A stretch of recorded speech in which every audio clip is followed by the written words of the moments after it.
Sarawak dikenali sebagai sebuah negeri yang kaya dengan kepelbagaian budaya, adat resam dan warisan tradisi.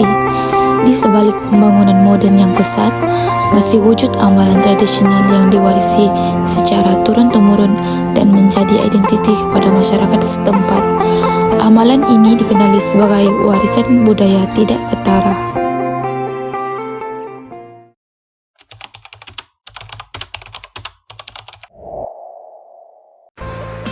Warisan budaya tidak ketara merujuk kepada amalan, pengetahuan, kemahiran dan tradisi yang hidup dalam sesebuah komuniti dan diwariskan dari satu generasi ke generasi yang seterusnya, dan ia tidak dapat disentuh secara fizikal, namun nilainya sangat tinggi kerana membentuk jati diri dan kesinambungan budaya masyarakat.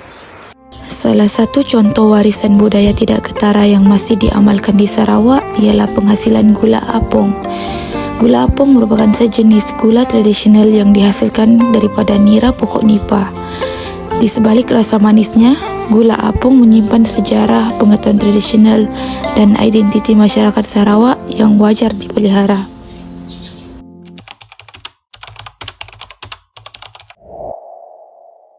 Gula apung telah lama dihasilkan oleh masyarakat Sarawak, khususnya di kawasan pesisir sungai dan pantai seperti Mukah, Betong, Samarahan dan beberapa kawasan lainnya.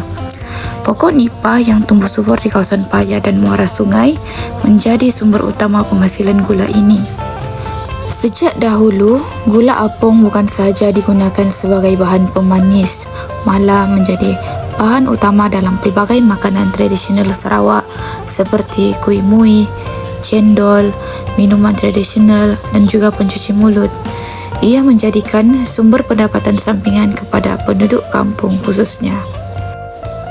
Penghasilan gula apung bukan sekadar aktiviti ekonomi, tetapi ia juga merupakan satu tradisi keluarga yang diwariskan melalui pemerhatian dan pengalaman. Pengetahuan ini biasanya tidak didokumentasikan secara bertulis, tetapi sebaliknya ia dipelajari secara langsung dari generasi terdahulu.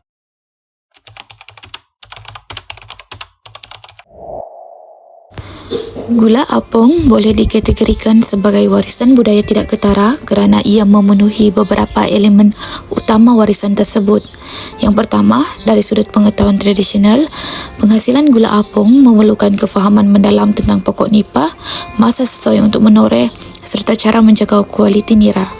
Yang kedua pula, dari segi kemahiran proses memasak nira sehingga menjadi gula apung, ia memerlukan kepakaran tertentu. Kesilapan kecil dalam suhu atau masa memasak boleh menjejaskan kualiti hasil akhir. Dan yang ketiga, gula apung juga melibatkan amalan sosial dan budaya, di mana aktiviti ini sering dilakukan secara bergotong royong dan diwariskan dalam lingkungan keluarga. Kesemua elemen ini menjadikan gula apung bukan sekadar produk makanan tetapi satu warisan hidup yang mencerminkan kebijaksanaan tempatan masyarakat Sarawak.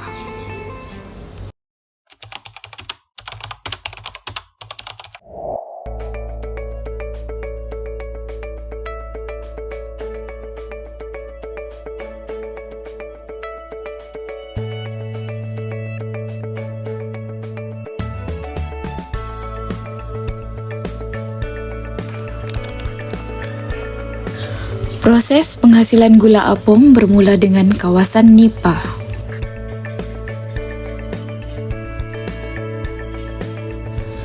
Dahan pokok nipa dipotong untuk mengeluarkan nira nipa.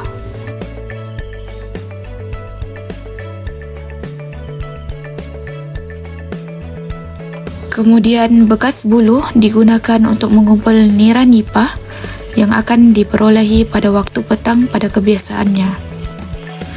Keesokan harinya, air nira yang telah dikumpulkan akan dibawa ke pondok untuk diproses. Kayu bakau digunakan untuk menyalakan api bagi memasak nira nipa yang telah dikumpulkan tadi.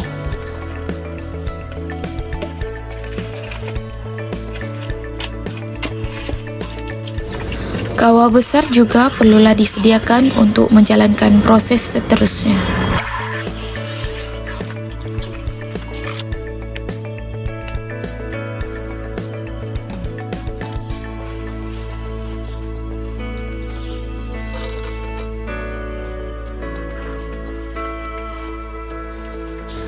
Sebelum nira dimasak, nira yang telah dikumpulkan tadi akan melalui proses penapisan untuk mengasingkan benda asing yang terdapat pada nira tersebut.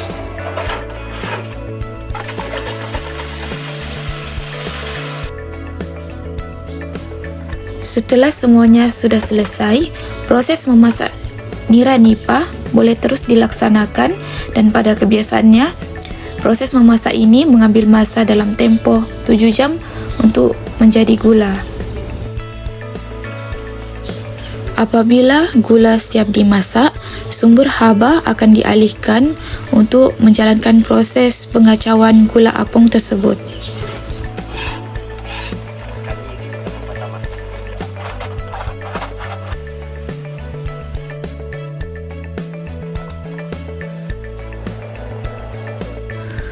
Gula apung yang telah siap dimasak akan dikacau sehingga mendapatkan kelikatan yang dimahukan. Apabila semua proses telah selesai, gula apung akan dibungkuskan, kemudian ia siap untuk dikomersialkan.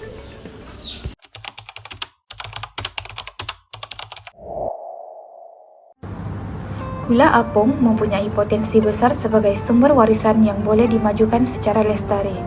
Dari sudut pelancongan budaya, aktiviti penghasilan gula apung boleh dijadikan tarikan pelancongan berasaskan komuniti. Pelancong berpeluang mempelajari proses tradisional secara langsung, manakala dari segi ekonomi pula, gula apung boleh dipelbagaikan menjadi produk nilai tambah seperti aiskrim gula apung, kek dan minuman moden tanpa menghilangkan nilai tradisinya. Selain itu, gula apung juga berpotensi menjadi medium pendidikan warisan, khususnya kepada generasi muda agar mereka lebih menghargai budaya tempatan.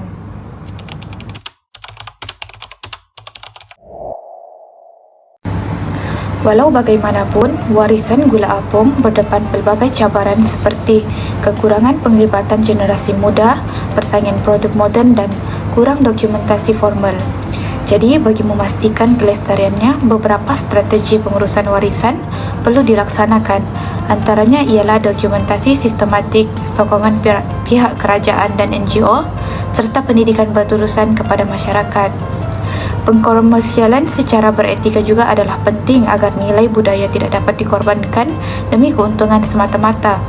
Penglibatan komuniti tempatan juga harus menjadi teras dalam pengurusan warisan ini.